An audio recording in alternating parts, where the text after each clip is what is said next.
We all know that the list of heroes capable of wielding Mjolnir in the MCU is pretty exclusive. I mean, so far we have Thor, Vision, Captain America, and now Jane Foster. But that got me thinking, why can't the other Avengers lift the hammer? Well, that's what I want to talk about today. I'm going to break down 15 of the strongest MCU heroes who can't lift Mjolnir and speculate on why that is. Could heroes like Iron Man, Spider-Man, or the Hulk ever lift the hammer? Let's discuss.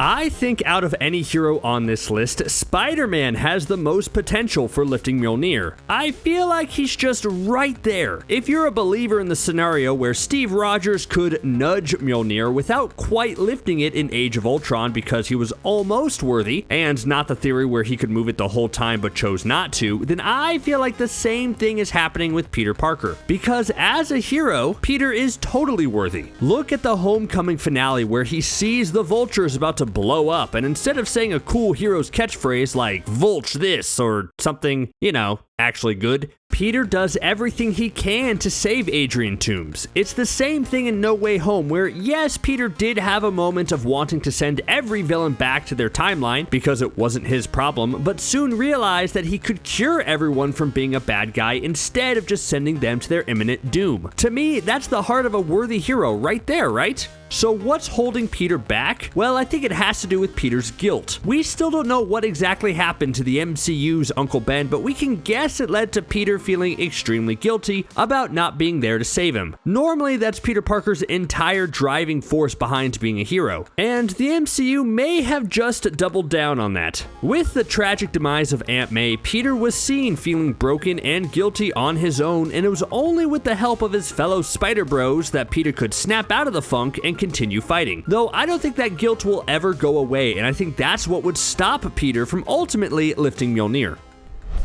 Alright, you know how I just said that Spider-Man is probably the closest hero on this list to being worthy? Well, let's jump to the other end of the spectrum and talk about the best hero who's probably the farthest away from being worthy. Yes, I'm talking about Iron Man. Now please, before you angrily hurtle your rotten tomatoes into the void to pelt my disembodied voice, please know that I love Iron Man. I do agree with Steve Rogers when he said that Tony was Earth's greatest protector. That dude's heart is in the right place. At least, metaphorically. With that arc reactor, I'm not sure of Tony's inside situation. But what I'm saying is, Tony is a fantastic hero who will always go above and beyond to save the day. But would he ever be worthy to wield Mjolnir? Well, no. His ego and arrogance is almost as big as that moon Thanos threw at him, and then on the flip side of that, he struggles with his feelings of paranoia, inadequacy, and guilt over not doing enough to protect Earth. Like, seriously, inside Tony Stark are two wolves, or however that saying goes. One is super arrogant and thinks he's the best, and that side probably thinks he could invent some piece of tech to lift the hammer for him, and then the other side probably thinks he'll never be good enough to lift the hammer and will spiral into a panic attack. And let's be honest, if the hammer was picking people's worthiness based on decision making, then Tony probably wouldn't make the cut. Oh, let's see, Mr. Stark, did you recruit a 15-year-old kid to fly with you to Germany to fight other Avengers? Yeah, sorry, that's gonna be a no. I was honestly pleasantly surprised by Shang-Chi and the Legend of the Ten Rings. I thought it would just be another standard origin story, but it turned out to be one of my favorite Phase 4 projects. Like, come on, that bus fight? If Mjolnir granted worthiness based solely on awesome bus fights, then Shang-Chi would certainly be worthy. And I guess no one else would be, right? Does Shang-Chi have the only bus fight in the MCU? More bus fights, please. Anyways, Shang-Chi is an exciting addition to the MCU, and I can't wait to see him chuck those rings at people while singing karaoke with Katie and Wong in the future. But just because he can now wield the 10 rings, do you think that makes him worthy to wield Mjolnir? Man, that would be a crazy combination, right? But no, as it stands, I don't think Shang-Chi would be able to wield Thor's hammer, and it comes down to his early childhood. We learn in that movie that Shang-Chi didn't disobey his father and run away after being told to assassinate someone, but rather only ran away after the fact, a secret that Shang-Chi keeps closely guarded. There's the theory out there that Steve Rogers only became fully worthy after he revealed the secret of Tony's parents to Tony, and if we're playing by those rules, then I think Shang-Chi still has some unburdening to do with his past before he can lift the hammer. Sure, he's told Katie, but is that enough? I don't know. But man, again, picture the damage someone could do if they both wielded Mjolnir and the Ten Rings. Wild. Between Hulk and Bruce Banner, who do you think is more worthy of wielding Mjolnir? I mean, they both can't do it, but who do you think is closer on the worthiness scale? Hulk has a relatively straightforward mind and is just generally preoccupied with rage and anger, but as we saw in Thor Ragnarok, it's also really easy to hurt Hulk's feelings. I always thought it was tremendously sad that Hulk had spent all those years on Sakaar thinking everyone on Earth hated him, so all that rage and sadness seemed to disqualify him. But I don't think Bruce Banner is much closer. Sure, he's incredibly smart and has one of those large MCU brains, but intelligence does not equal worthiness. This is a man who has spent most of his adult life struggling with who he is. He's gone from living in fear about the monster inside him to gradually accepting it, and maybe you could make the case that Professor Hulk could lift Mjolnir because it's Bruce's mind finally untethered from all the fear and hidden rage inside of him. But you know what? I'm saying no. I think the hammer would realize that any worthiness for Professor Hulk is thrown right out the window because it would realize how messed up the whole concept of Professor Hulk truly is and how it completely erases the Hulk personality. And yes, I do have to mention that every chance I get until they address it. So no, I don't think the character is worthy. Who do you think is more arrogant, Doctor Strange or Iron Man? It's a shame that we didn't get to see more interactions with these two characters because they're just two dudes who always think they're the smartest person in the room. But what's great is that they're smart in different ways. Either way though, Iron Man isn't worthy of Mjolnir and neither is Dr. Stephen Strange. I don't know, I think anyone who invites a teenager into their home and offers to rewrite all of reality basically because the teenager looks like a big fluffy stuffed animal come to life shouldn't be worthy of Mjolnir. I would like to think anyone worthy of Mjolnir has a bit more foresight and isn't as rash with their decision-making process. Out of all the things Doctor Strange wouldn't be worthy of, I think his general impulsiveness coupled with his ego disqualify him the most. Plus, we know he dyes his goatee now. Anyone who dyes their facial hair in order to look better for the general public probably isn't in the right headspace to be worthy. Okay, I know this list is about strongest heroes who can't wield Mjolnir, so you may be asking what the heck is the God of Mischief doing on here? But I think with the character's arc in Thor Ragnarok, coupled with the ongoing Loki TV show, you have an Asgardian who's borderline a hero. But no matter how good Loki is turning, right now he's not worthy of wielding Mjolnir. Yes, he seems to not want to take over Midgard anymore or hurt innocent people, but I do think he's also still more than capable of stabbing you in the back and running away if it's suits him. For that reason, he's not worthy of Mjolnir, but could he be one day? Those who've watched mine and my saintly editor Ben's videos recently have probably noticed that I've been talking up some sort of character conclusion where Loki finally becomes worthy of Mjolnir. I think it would be just a satisfying ending for the God of Mischief, don't you? Scarlet Witch is proving to be the most powerful character in the MCU, which is crazy given that the character started with needing Hawkeye to give her a pep talk. But after WandaVision, something clearly unlocked within her and she became the Scarlet Witch. And if that's not enough, she's spending her time studying the Darkhold, which is only increasing her power. But hey, pure power does not equate worthiness. And I think Mjolnir wouldn't look too kindly on the fact that Wanda did enslave an entire town against their will and then actively tried to keep them subdued for as long as possible. That's clearly a not very worthy move, right? But honestly, Wanda might be the only character who it might not matter whether she's worthy or not. I guess if she wanted to, Wanda could rewrite reality and create a universe where the hammer's enchantment is no longer there. Do you think she's at that point yet? Tough to say.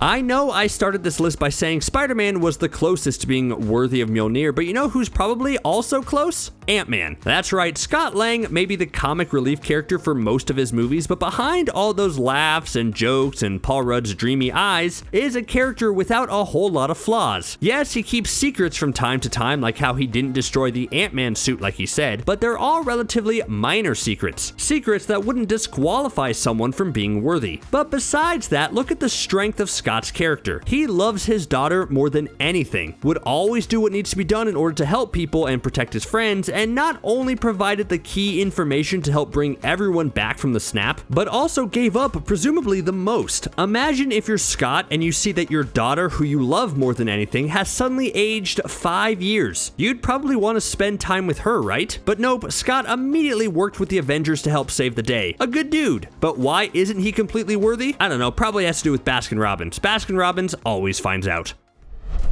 Yelena may be an exciting new Phase 4 character, and I can't wait to see where she goes next, but let's be real here. No way is Yelena lifting that hammer anytime soon. She's a Black Widow, and Black Widows often aren't afraid to get their hands dirty if necessary. Like, let's even ignore her darker Black Widow past, where she probably carried out unspeakable atrocities. But rather, let's focus on her desire to eliminate Hawkeye. I think to be worthy, you can't have revenge in your heart, and for the longest time, that's all Yelena wanted. She didn't care that Valentina Allegra de Fontaine was probably lying to her, or that it seemed fishy to think that Hawkeye straight up eliminated Natasha, but Yelena didn't see reason for the longest time. She just wanted sweet, sweet revenge, and that sort of thing disqualifies you from hammer lifting duties.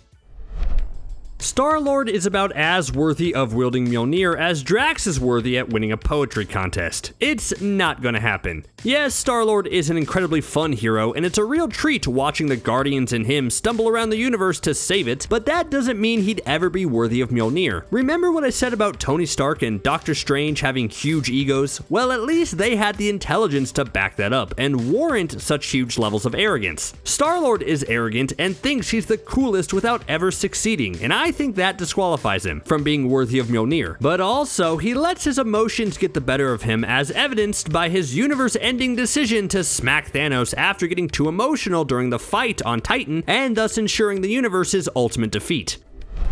At the time of writing this, Moon Knight hasn't finished its run yet, but I think I could safely say that Moon Knight is not in the proper state of mind to wield Mjolnir. Steven is too nervous and doubtful, Mark is hiding some truly deep pain within him regarding his past, and his presumably third personality only is there to cause chaos. Yeah, with all that, I don't think Moon Knight would be worthy, at least in the traditional sense. In the comics, there's a weird moment where Moon Knight is actually able to counteract the enchantment and wield the hammer no problem, because actually Mjolnir is made up of Uru, and because originally Uru is a moon rock, Moon Knight can control it and swing it around. Sure, it doesn't look like he can access the full spectrum of powers though, but rather he just used it to smack Thor in the face. A good moment, but Mjolnir is putting that guy under the do not talk to him ever umbrella, so I doubt Moon Knight would ever be truly worthy.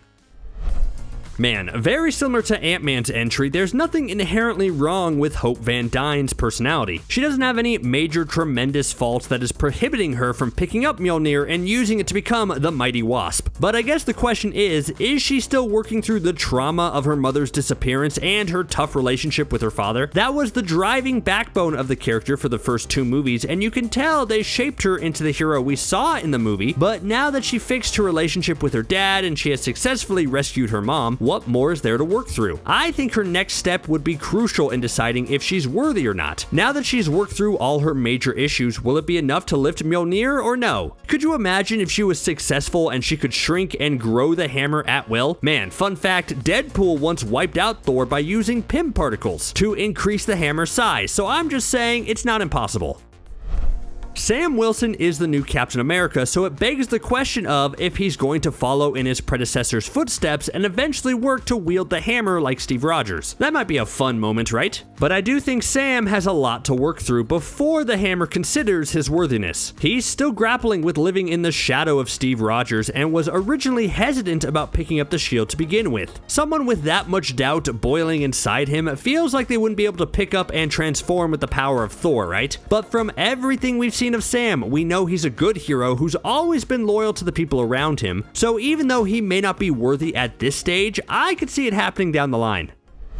When Steve Rogers gave the shield to Sam Wilson, I was one of those people who was upset because Bucky was standing 10 feet away and I thought it should have gone to him. But what the Falcon and the Winter Soldier TV show showed me is that Bucky has his own demons and struggles to work through before he's ready to take on the Captain America mantle. For one, the question has to be asked is if Mjolnir would consider someone like Bucky. Sure, on his own he hasn't done bad things, but with his Winter Soldier programming, he was the world's top assassin. Would Mjolnir know that Bucky Barnes was being mind controlled and therefore not rob him of a chance to pick up the hammer? Well, whether or not that would be true, Bucky still feels a whole barrel full of shame about his Winter Soldier days, and although he wants to make amends and tell people what his life has consisted of, we see Bucky still struggling to talk about it. So with all that, even though he has a cool upgraded arm, Bucky Barnes isn't worthy.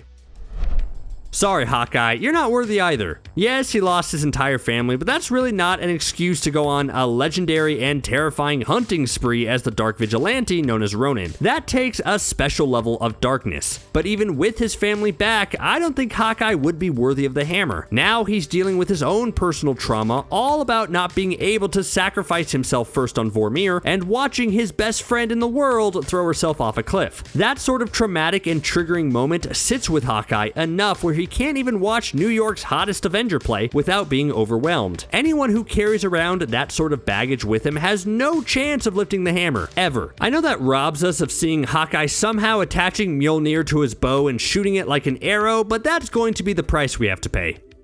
Okay, but what about the characters who could totally lift Mjolnir? Like, without a doubt, T'Challa definitely could. Easily, like in his sleep. And then I'd like to think Wong could lift it. He has such a worthy energy surrounding him. What do you guys think? Let me know in the comments below.